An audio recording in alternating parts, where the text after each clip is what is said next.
Maintenant, nous allons avoir une discussion au coin du feu. Et pour ça, aujourd'hui, nous avons Corinne et Jen. Jen est patiente, quatrième génération de maladie rénale polykystique, dont la famille a été vraiment touchée par la maladie. Professeure à la retraite, elle a été assez brave pour venir s'adresser publiquement à vous. Et elle travaille également avec la Fondation Dura grâce au groupe de soutien pour les pères. Et elle fait ça depuis 11 ans. Elle continuait à participer au jeu des greffés après sa greffe en 2018. Elle est passionnée par ce qu'elle fait. Corinne McNabb travaille depuis 1999 au sein du programme régional de soins rénaux de Simcoe Muskoka à Orillia, où elle s'occupe des patients de la clinique de soins rénaux multiples ainsi que des patients sous hémodialyse, tant dans le centre que dans les unités satellites. Elle est passionnée par les soins palliatifs, l'éthique et la vérité. Elle est championne de soins palliatifs cliniques pour le réseau rénal de l'Ontario et est actuellement présidente de l'Association canadienne des travailleurs sociaux en néphrologie. Mais avant de le faire, je vais vous demander de répondre à un petit sondage.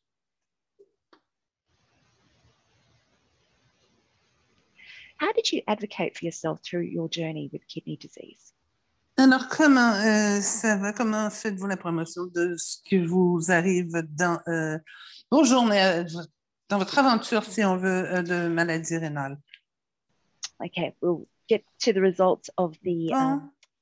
Donc, les résultats de ce que vous faites pour prendre en main au jour le jour dans votre parcours avec l'insuffisance rénale. Alors, en allant chercher plus d'informations, plus de formations sur les problèmes rénaux que les gens, en grande partie, ont répondu. Donc, Jen, est-ce que je peux te laisser la parole pour que tu partages ton histoire? Ah, bonjour, vous m'entendez? Oui, très bien. Super. Alors, merci beaucoup de m'avoir présenté comme vous l'avez fait. J'apprécie grandement.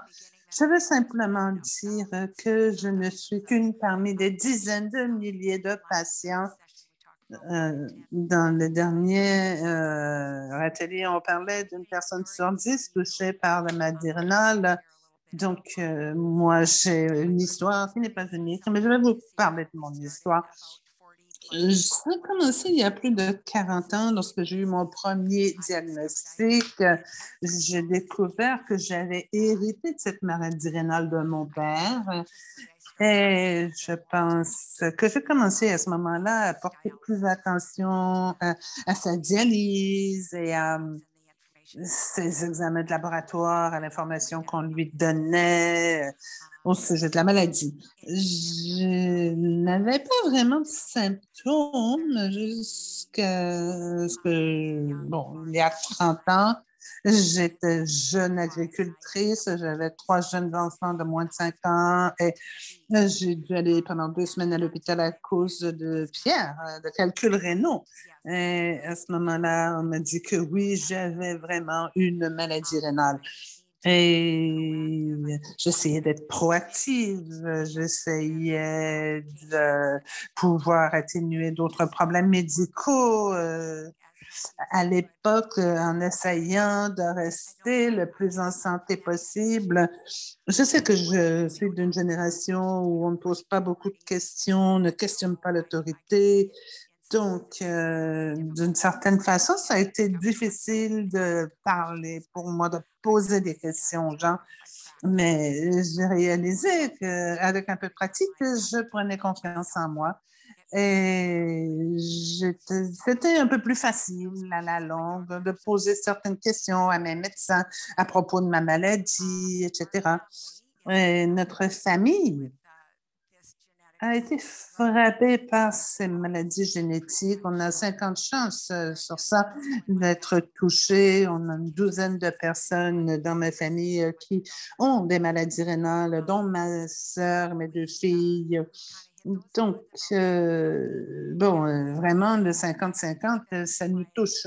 Et Avoir des membres de ma famille qui ont cette maladie d'insuffisance rénale, moi, j'avais des gens que je pouvais contacter, à qui je pouvais poser des questions dès le début de ma maladie. L'un de mes cousins s'est impliqué. Il a participé à des recherches sur la maladie polykystique. Donc, ma sœur et moi, nous sommes jointes à lui, avons été capables d'être sous le soin d'un néphrologue extraordinaire qui travaillait vraiment sur ces maladies polykystiques. Donc, on a pu avoir davantage d'informations. Ils nous ont très bien renseignés et cela nous a également permis de participer aux essais cliniques de la FDA pour certains médicaments pour les maladies polykystiques. J'ai appris, grâce à certaines de ces choses, à suivre de près mes examens sanguins, à apporter tous les changements que je pouvais apporter à mon régime alimentaire, à mon exercice, à ma consommation d'eau, à faire les choses qui étaient mieux pour moi en tant que patiente. Et j'ai dû militer pour moi-même. J'ai dû changer de médecin. J'avais un néphrologue à l'époque qui minimisait vraiment ma maladie. Et j'ai dû chercher un nouveau néphrologue. J'ai eu une référence de mon généraliste, de mon médecin de famille. Et c'était difficile de dire que cette personne-là ne travaillait pas pour moi et avec moi. Mais c'est toujours correct d'aller chercher une deuxième opinion et de parler pour vous-même. Si vous ne sentez pas qu'on vous écoute, posez d'autres questions. Et une autre façon dont je militais pour ma propre santé, c'est que je prenais mes enfants adultes avec moi pour aller aux rendez-vous médicaux. Il faut être prêt quand vous allez chez le médecin. Il faut avoir sa liste de questions et tout. Et grâce au parrainage de la Fondation du Rhin, les marches pour le Rhin, j'ai participé à ça et tout le monde est sur le même pied d'égalité. On a tous des maladies rénales. On se fait même des amis.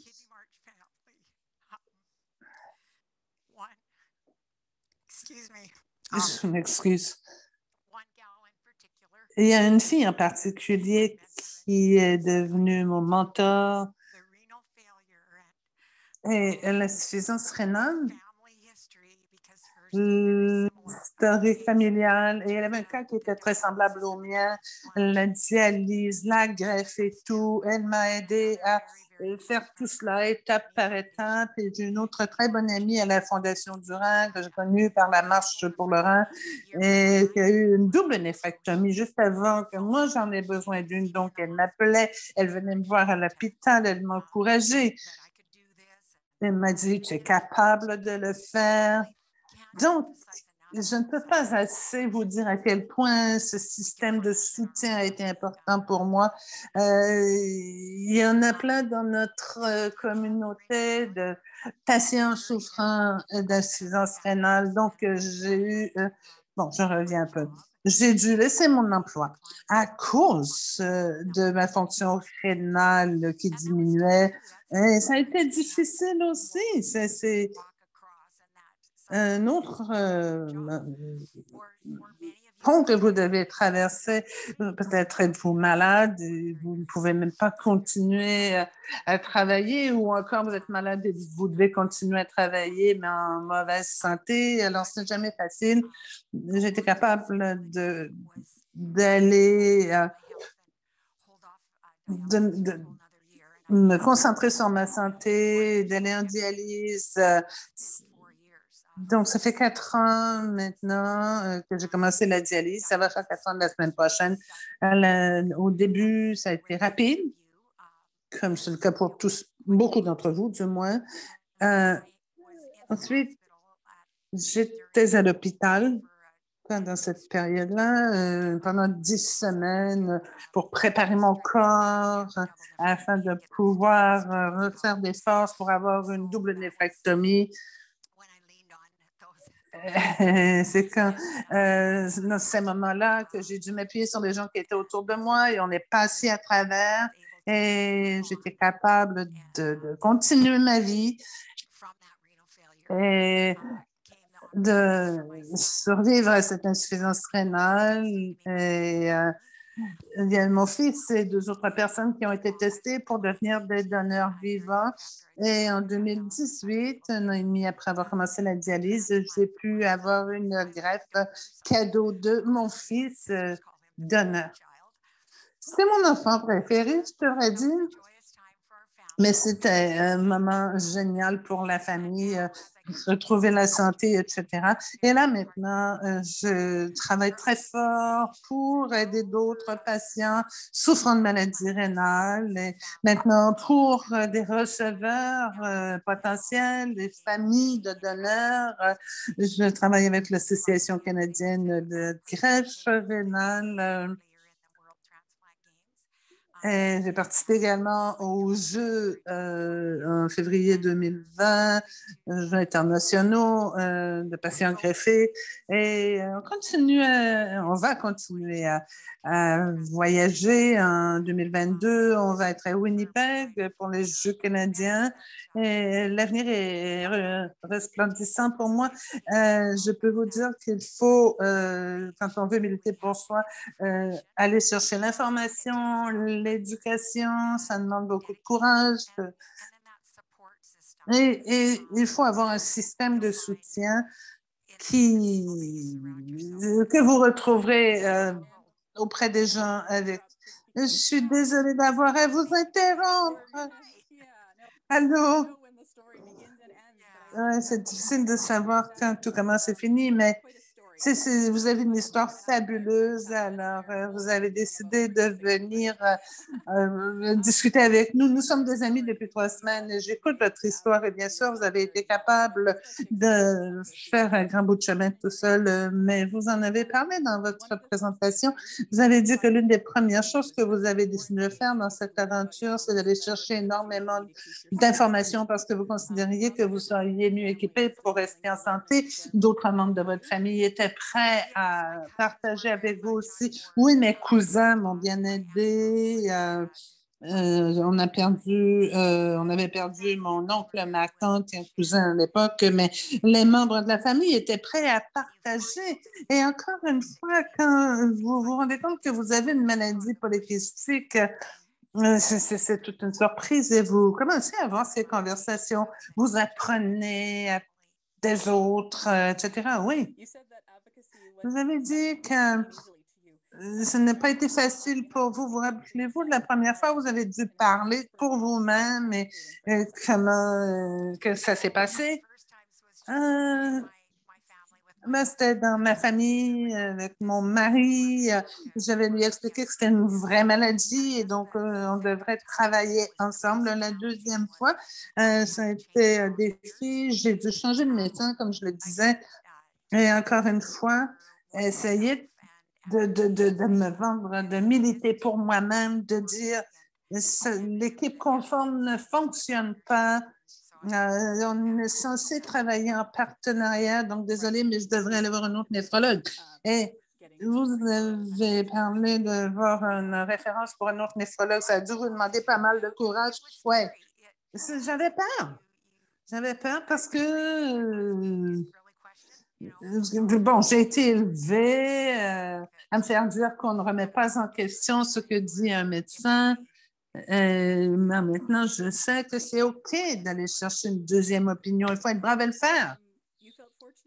Vous dites que vous avez eu la chance de participer à des essais cliniques pour la recherche pour les gens souffrant de maladies polycystique rénale.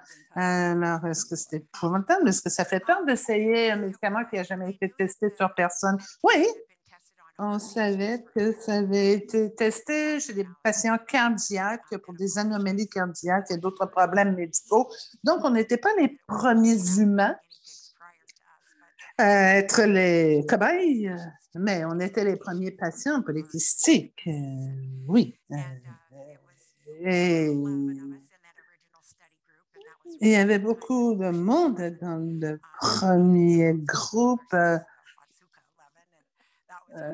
Et bon, il y avait un film qui était sorti avec de braves gens, donc on s'en servait pour se motiver, on essayait d'être braves pour toutes les familles qui allaient nous suivre et qui avaient besoin de voir cette recherche avancer.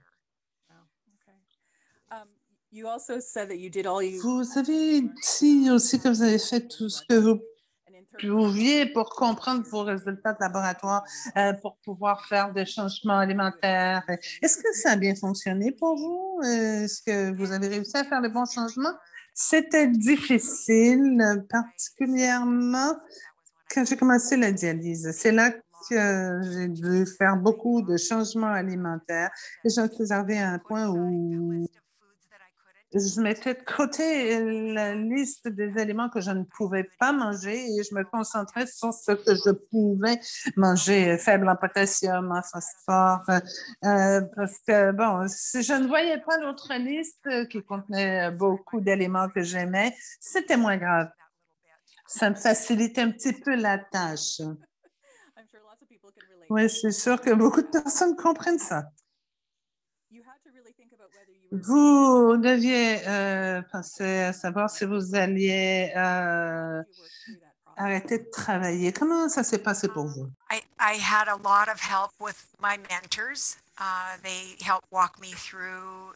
The social workers were great. My medical staff was really good. I know that it's a mountain of paperwork to Ah fill ben, je out. sais que ça a été plus difficile pour d'autres. Il a fallu que je demande et je demande. Nous avons été capables. En fait, j'ai eu la chance d'avoir l'option. C'est très difficile si on n'a pas l'option. Active since your transplant. You put the rest of us to shame. They didn't show Vous avez all. été très active depuis votre greffe, donc toutes ces autres activités où vous participiez, vos photos montrent quelque chose de très coloré. Est-ce que vous pouvez décrire certains des événements où vous avez participé dans les Jeux de greffe canadiens? En 2020, j'ai fait de la raquette et puis le cross-country. Il y avait donc du ski de fond. Il y avait des gens partout au monde, soit avec des nouveaux organes ou bien un membre de leur famille était des donateurs. Donc, c'était une atmosphère inouïe. Puis l'été dernier, donc mon fils et moi, il a couru, puis moi, j'ai fait des événements de natation et de vélo. Et je crois que donc d'être très actif après une greffe, c'est vraiment très motivant et ça a vraiment aidé mon mental, ma santé mentale. Ça a été vraiment un facteur clé de simplement sortir, d'aller marcher et me sentir mieux par après. Formidable. Vous avez également mentionné la marche du Rhin, jusqu'à quel point c'était important pour vous de participer dans cette marche annuelle. Peut-être que vous pouvez simplement décrire comment ça fonctionne, cette marche pour le Rhin, hein, pour ceux d'entre nous qui ne savent pas en quoi ça consiste. Bon, pour ceux qui ne connaissent pas, allez sur le site web, la marche du Rhin.ca. Donc, il y a 500 000 personnes par année. On dort dans des tentes, on fait des kidney on chante tous, il y a une soirée thème avec des super-héros et on marche 100 km en 3 jours. Si vous avez besoin d'aide avec ça, ben, on vous aide avec quelqu'un qui vient vous transporter en caravane. Et donc, il y a des gens de toutes les ressources, familles, patients, il y a des gens, des employés médicaux. Et mon fils, il s'appelle celui qui s'occupe des ampoules en chef, parce que quand on marche 100 km, c'est sûr qu'on a des ampoules aux pieds, clairement. Donc, un sens de l'humour, c'est certainement un bon mécanisme d'adaptation. Donc, vous pensez que ça vous a aidé dans les temps difficiles avec votre famille? Oui, c'est certain.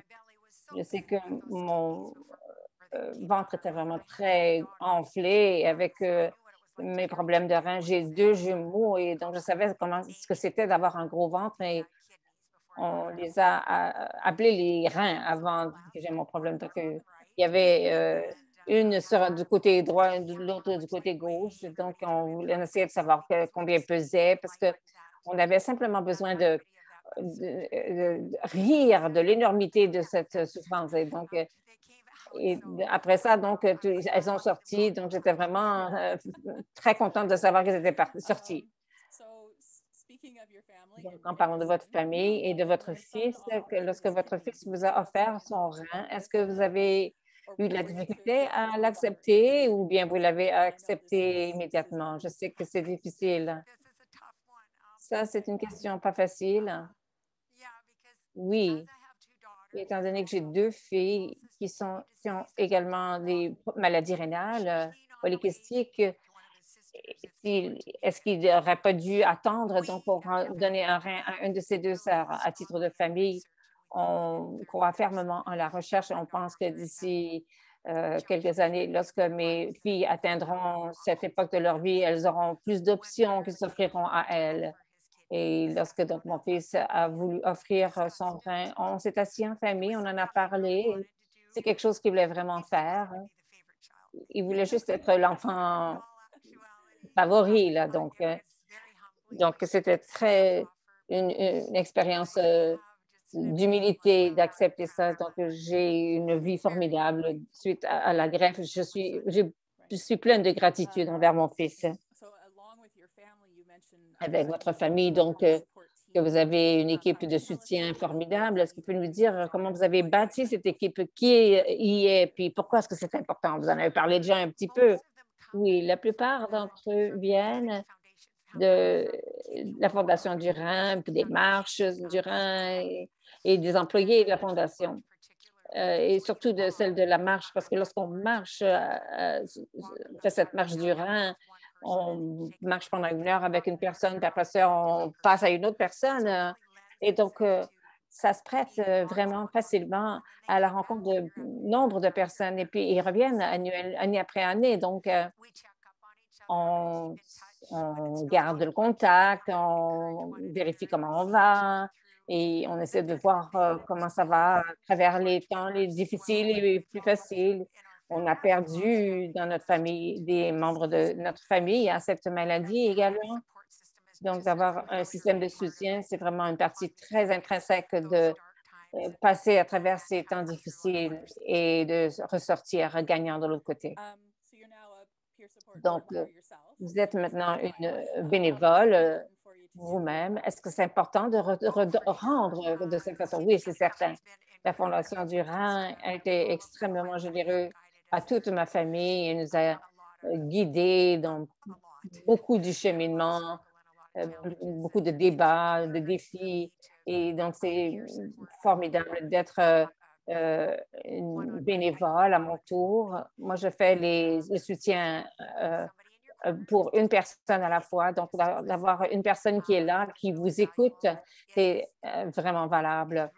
Et c'est vraiment très bien d'être capable de redonner à une association qui a donné tant à notre famille. Je comprends. Vous avez l'impression d'avoir un nouveau bail sur la vie depuis que vous avez cette greffe. Je pense que je connais la réponse.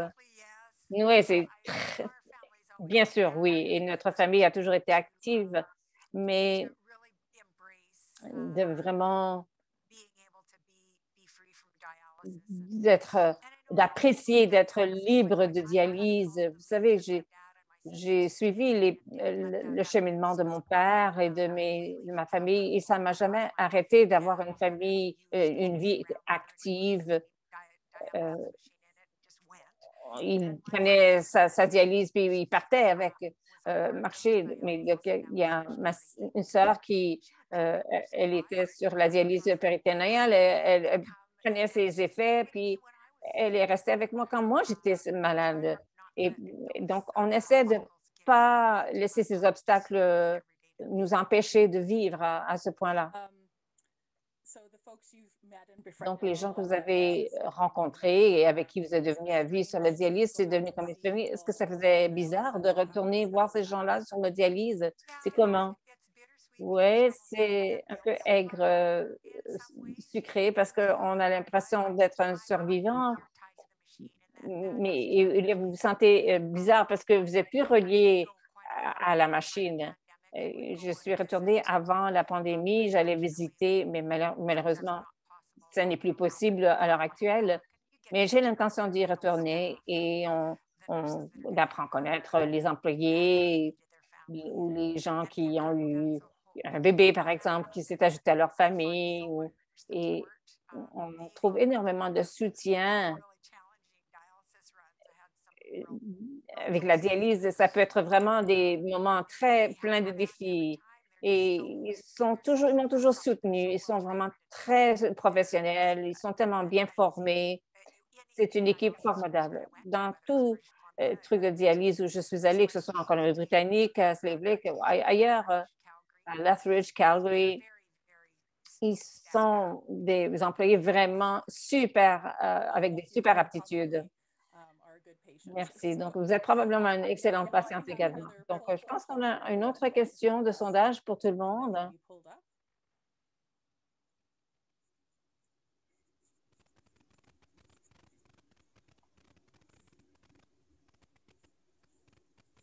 Qu'est-ce qui vous aurait été utile de savoir en naviguant dans le système de vos soins rénaux? Alors, la Fondation du Rhin offre de l'aide de jumelage. Et la suite. À l'écran.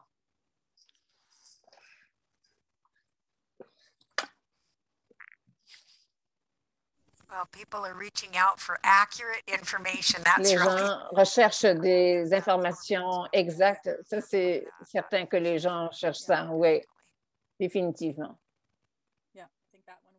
Oui, je pense que celui-là, c'est le gagnant.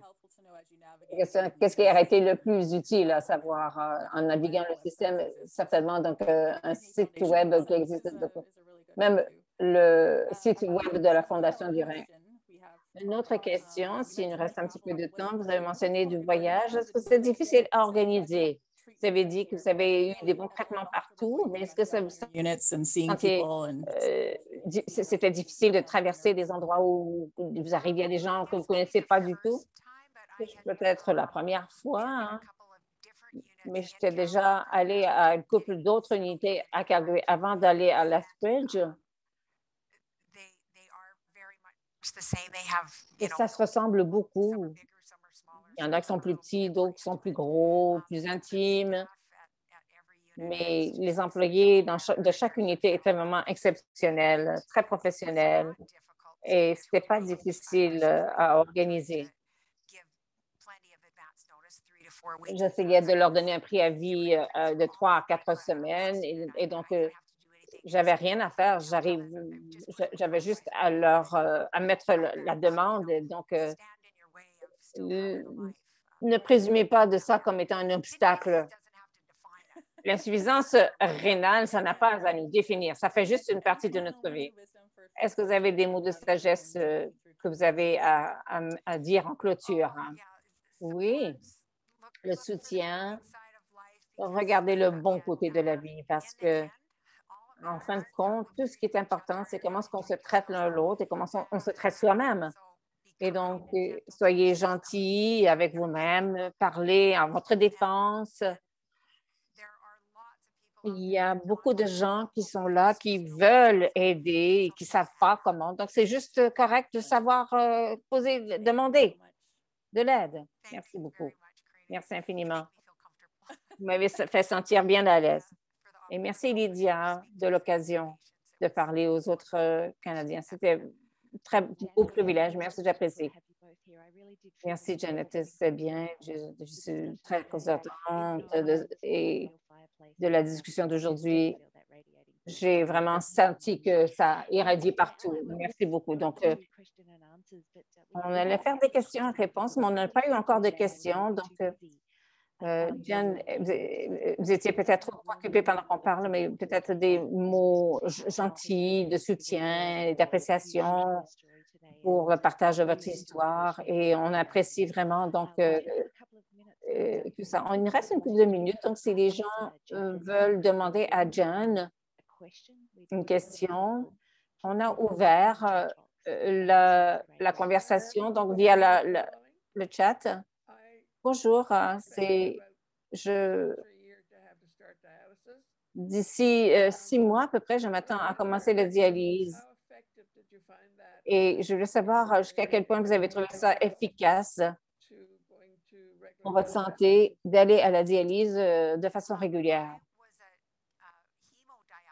J'étais une patiente hémodialysée et ma sœur a fait 8 ans de dialyse péritonéale et donc elle était en charge de ses propres soins. Je connais des patients qui ont très bien réussi là-dessus, mais je ne l'ai pas vécu du tout. Donc, peut-être vous pourriez parler à des patients avec lesquels vous avez travaillé dans vos rencontres. Je pense que c'est plus un choix personnel et ce dont les éducateurs parlent, c'est ce qui est mieux pour vous, plus adapté à vous. Et il y a des gens qui cheminent de l'un à l'autre à différents moments dans leur vie. Indépendamment de ce que vous choisissez, ça sera mieux pour vous. Donc, que vous soyez mobile et que vous soyez en mesure de faire de la dialyse péritonéale. Il y en a qui ne sont pas capables. Ce sera probablement le meilleur choix pour vous à ce moment-là. Si vous n'êtes pas capable, la hémodialyse sera probablement le meilleur choix. C'est ce qui fonctionne au meilleur moment. Voilà. Bonne chance. Oui, tout à fait, Audrey. Bonne chance avec tout ça. Merci beaucoup, Audrey. Est-ce qu'il y a d'autres questions? J'ai une question pour Jan. From what I understand, you say je comprends, vous avez dit que vous étiez dans un essai clinique. C'était à Atlanta, Georgia? Oui, à l'université Emory. Parce que j'étais acceptée à un essai clinique. C'est un grand mot, là, quelque chose de fibrillaire, mais le problème, c'est que je ne peux pas ramener les médicaments au Canada parce qu'il n'est pas approuvé ici. Est-ce que vous avez eu ce problème-là? Avec le médicament que l'on prenait, on n'avait pas eu de problème, non. Il pouvait être envoyé, on pouvait le transporter avec des documents et traverser la frontière avec nos médicaments.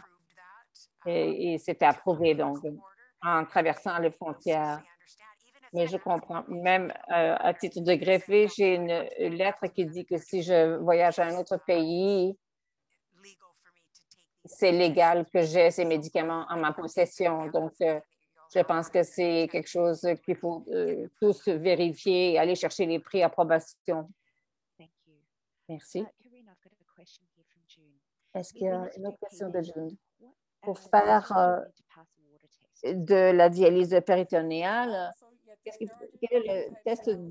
Il y a plusieurs types de dialyse. La péritonéale ou celle à la maison. Parfois, il y a des techniciens qui viennent à la maison, à domicile. Donc, il y a certaines exigences, mais je ne voudrais pas éliminer aucune, ne sachant pas la situation des gens personnellement, parce qu'il y a des choses qui peuvent être faites, surtout la dialyse à domicile. Puis, il faut souvent faire des changements sur l'électricité et l'eau. Donc, oui, ils veulent que les choses soient stériles. Je ne sais pas s'il y a un besoin de traitement d'eau particulier pour la péritonéale. Ça, il faudrait demander au programme. Merci beaucoup. Une autre pour Jan. Quel genre d'enjeux ou de préoccupations vous avez eu pour avoir une deuxième opinion d'un spécialiste néphrologue? Mon médecin de famille a pu me mettre en contact. Il y en avait toujours un dans ma communauté. Donc, j'avais plusieurs choix à Calgary, comparé à ce que j'avais de façon restreinte auparavant. Donc, mon médecin de famille a fait un petit peu de recherche, a demandé et j'ai pu trouver un bon jumelage pour moi. Et je suis certain que pour d'autres patients, vous auriez la référence de votre médecin de famille pour un spécialiste. Et encore là, c'est un excellent sujet de discussion à la marche pour le rein ou la fondation pour le rein, ou si, par exemple, vous parlez à quelqu'un qui a la même maladie que vous, donc vous pouvez dire que vous cherchez un néphrologue qui a de l'expertise dans votre type de maladie ou quoi que ce soit. Donc, vous pouvez toujours demander aux autres, et je sais qu'il y a beaucoup plus de renseignements en ligne présentement qu'il y en avait il y a plusieurs années, donc il y a ça aussi.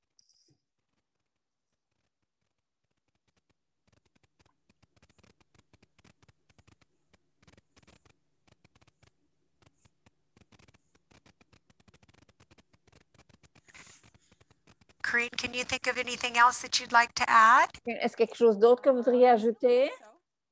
Non, je ne pense pas. Est-ce qu'il y a d'autres questions, Lydia? On a perdu Lydia? Lydia est très occupée. En 3 jours de rencontre, je m'excuse. On a des problèmes techniques, là, donc voilà, je n'étais plus capable de revenir avec le Zoom. Donc, je parlais, mais personne n'entendait. Il y a eu de formidables questions et donc, je les vois au chat, à savoir comment les gens peuvent plaider pour leur cause. Donc, si vous voulez avoir d'autres informations, n'hésitez jamais à rejoindre nos succursales. Nous allons vous pointer où aller, quoi faire, comment faire. Donc, à toutes nos succursales, donc, ou sur notre site web ou par courriel. Encore là, j'aimerais bien remercier notre invité Jan et Corinne d'avoir participé aujourd'hui. Merci infiniment, Jan. Et donc, mes salutations à vous. On apprécie beaucoup. Merci infiniment. J'espère que tout le monde aimera le reste de la conférence. Il y a beaucoup d'informations, donc, pour les prochaines 2 journées et demie. Merci beaucoup et on a eu beaucoup de plaisir avec vous aussi, Jan. Merci. Merci tout le monde. Au revoir.